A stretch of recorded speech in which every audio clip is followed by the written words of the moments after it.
পলিটিশেট political article what is article 1-2 citing constitution অনেক হয়েছে, অনেক গপ শুনলাম মুখ বিজেপি বড় বড় বক্তৃতা। এই মুহূর্তে সবচেয়ে বড় খবর এদিন কলকাতা হাইকোর্টে কল্যাণ ভার্সেস বিকাশ কল্যাণ খেলে দিলেন বিকাশ রঞ্জন ভট্টাচার্য ঐতিহাসিক নির্দেশ দিলেন বিচারপতি, আর তাতেই মমতার শিরে সংক্রান্তি শুরু জানিয়ে এই মুহূর্তে তোলপাড় পুরো রাজ্য। হ্যাঁ দর্শক, এই মুহূর্তে সবচেয়ে বড় খবর এবং পরবর্তী গুরুত্বপূর্ণ খবরগুলো সবার প্রথম পাওয়ার জন্য অবশ্যই চ্যানেলটিকে সাবস্ক্রাইব করে রাখুন এবং যুক্ত থাকুন আমাদের সাথে। দাগিন এমন শিক্ষিকারা স্কুলে যাওয়ার অনুমতি পেয়েছিল সুপ্রিম কোর্টের তরফে, তবে চিহ্নিত হওয়া অযোগ্যদের বেতন ফেরাতে কি পদক্ষেপ করছে রাজ্য? সম্প্রতি এই নিয়ে কলকাতা হাইকোর্টে রাজ্যের বিরুদ্ধে দায়ের হয় আদালত অবমাননার মামলা, আর সেই মামলার শুনানিতে এদিন তোলপাড় পুরো রাজ্য রাজনীতি।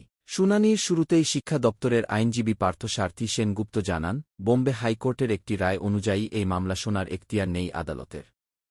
তখন বিচারপতি দেবাংশু বসাক জানান, এখানে দুটো মামলা মার্চ করার প্রশ্ন আসছে কিভাবে? রাজ্যের তরফে আইনজীবী ছিলেন কল্যাণ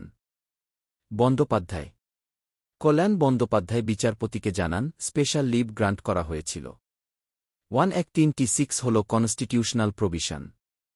3 বিচারপতির বেঞ্চের নির্দেশ নিয়ে আদালত অবমাননার মামলা হাইকোর্টের ডিভিশন বেঞ্চ শুনতে পারে না। এরপর স্কুল সার্ভিস কমিশনের আইনজীবী সপ্তাংশু বসু জানান, আপনি দেখুন কন্টেম্পট অফ কোর্ট কি বলছে। তখন বিকাশ রঞ্জন ভট্টাচার্য জানান, কন্টেম্পট অফ কোর্ট মার্জার নিয়ে কথা বলে না, আদালত অবমাননা নিয়ে কথা বলে।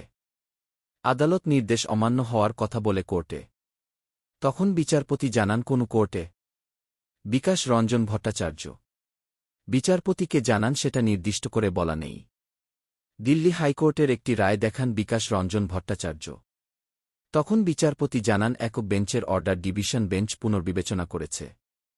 কিন্তু এখানে তো সেই বিশ্বাসটা নেই। এখানে সুপ্রিম কোর্টের স্পেশাল বেঞ্চ নিয়ে কথা হচ্ছে। বিকাশ রঞ্জন ভট্টাচার্য জানান, হ্যাঁ এখানে আরও বড় বিষয়। কিন্তু কেরালা হাইকোর্টের রায় এবং দিল্লি হাইকোর্টের একটি মামলার ক্ষেত্রে আদালত অবমাননার মামলা শুনেছিল। সেখানে উচ্চ আদালতের নির্দেশের অবমাননা হয়েছে। তখন বিচারপতি জানান, আপনি একবার আর্টিকেল 250 দেখুন। বিকাশ রঞ্জন ভট্টাচার্য জানান, হাইকোর্টের ক্ষমতা রয়েছে আদালত অবমাননার মামলা শোনার, যদি আদালতের নির্দেশকে অবমাননা করা হয়। তখন বিচারপতি জানান, জুডিশিয়াল অর্ডারের ক্ষেত্রে হাইকোর্টের উচ্চতর কোর্টের নির্দেশের অমান্য হলে রিভিউ এর আকারে আদালত অবমাননার মামলা শুনতে পারে। এরপর বিকাশ রঞ্জন ভট্টাচার্য জানান, সুপ্রিম কোর্ট 2-3টে পয়েন্ট খারিজ করেছে। বাকি নির্দেশগুলো কার্যকর কে করাবে?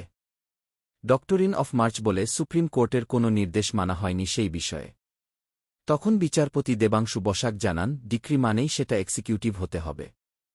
ইনিশিয়াল অ্যাপ্রোচ সুপ্রিম কোর্টে হয়েছে। তখন বিকাশ রঞ্জন ভট্টাচার্য জানান, না, প্রথমে হাইকোর্টে আবেদন করা হয়েছিল, তারপর সেটাকে চ্যালেঞ্জ করে সুপ্রিম কোর্টের কাছে আবেদন করা হয়েছিল। এখন সুপ্রিম কোর্ট বলতে পারে না যে তার নির্দেশ মানা হয়নি। কেন সেই উচ্চ আদালত মামলা শুনতে পারবে না? বিচারপতি জানান, সুপ্রিম কোর্ট সময়সীমা বৃদ্ধি করেছে যোগ্য চাকরি প্রার্থীদের। শুধু তাই নয়, বলেছে যে তাদের আদেশ না মানা হলে তারা অন্য পদক্ষেপ নেবেন। তাহলে এই আদালত সুপ্রিম কোর্টের নির্দেশ অমান্য নিয়ে কেন বিবেচনা করবে? বিকাশরঞ্জন ভট্টাচার্য জানান, সময় বাড়ানো হয়েছে রাজ্যের আবেদনের ভিত্তিতে। তার মধ্যে টাকা ফেরত দেওয়ার প্রক্রিয়া শুরু করতে হবে। তখন বিচারপতি জানান, আমরা এই বিষয়টি তাহলে শুনতে পারি না। নিযোগের পরীক্ষা নিতে সময় লাগবে বলা হয়েছে রাজ্যের তরফে। সেই আবেদন শুনে সুপ্রিম কোর্ট গ্রাহ্য করেছে সে আবেদন।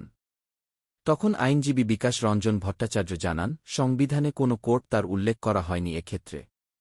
ইচ্ছাকৃতভাবে আদালত জারি করা কোনো ডিক্রি বা নির্দেশ অমান্য করা হলে সেটা আদালতের অবমাননা হিসেবে ধরা হবে।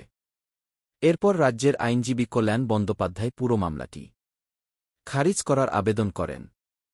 আর তখনই রেগে যান বিচারপতি দেবাংশু বসাক। বিচারপতি দেবাংশু বসাক আইনজীবী কল্যাণ ব্যানার্জিকে জানান, আদালতে এসে আপনি রাজনীতির রং চড়াবেন না, একটা মামলা এভাবে খারিজ করে দেওয়া যায় না, অনেক বিবেচনার বিষয় রয়েছে। সেটা কি আপনি জানেন না? একজন আইনজীবী হয়েও কিভাবে একজন আপনি বোকার মতো কথা বলছেন এমনই করা ভাষায় প্রতিক্রিয়া দেন বিচারপতি দেবাংশু বসাক। এরপর বিচারপতি জানান, এসএসসি নিয়ে আদালত অবমাননার মামলা উচ্চ আদালতের ডিভিশন বেঞ্চ শুনবে কিনা তা নিয়ে এই মামলার পরবর্তী শুনানি হবে। পজলামে তো দর্শক, আপনারা আইনজীবী বিকাশ রঞ্জন ভট্টাচার্য নাকি আইনজীবী কল্যাণ বন্দ্যোপাধ্যায় কাকে সমর্থন করছেন? এ ব্যাপারে আপনাদের কি মতামত রয়েছে? অবশ্যই কমেন্ট সেকশনে কমেন্ট বক্সে জানাবেন।